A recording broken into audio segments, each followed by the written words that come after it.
नमस्ते, मैं Rakesh Khanna Sharekhan BNP Paribas की तरफ से आप सबका कमोडिटी पॉडकास्ट में स्वागत करता हूँ। आज जिस कमोडिटी की जानकारी देने जा रहा हूँ वो है गोल्ड। MCX पर गोल्ड प्राइस ने नीचे में 71,000 लेवल पर ट्रेंड लाइन सपोर्ट लिया है और साथ में नेगेटिव क्लोज भी दिया है, जिससे ये पता लगता है कि ट्रेंड बेरिश है।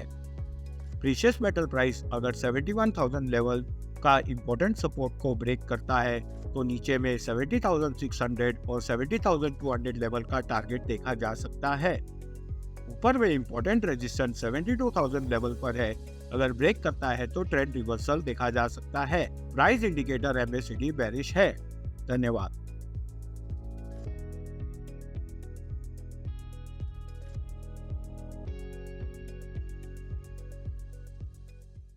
Investment in securities market are subject to market risks. Read all the related documents carefully before investing.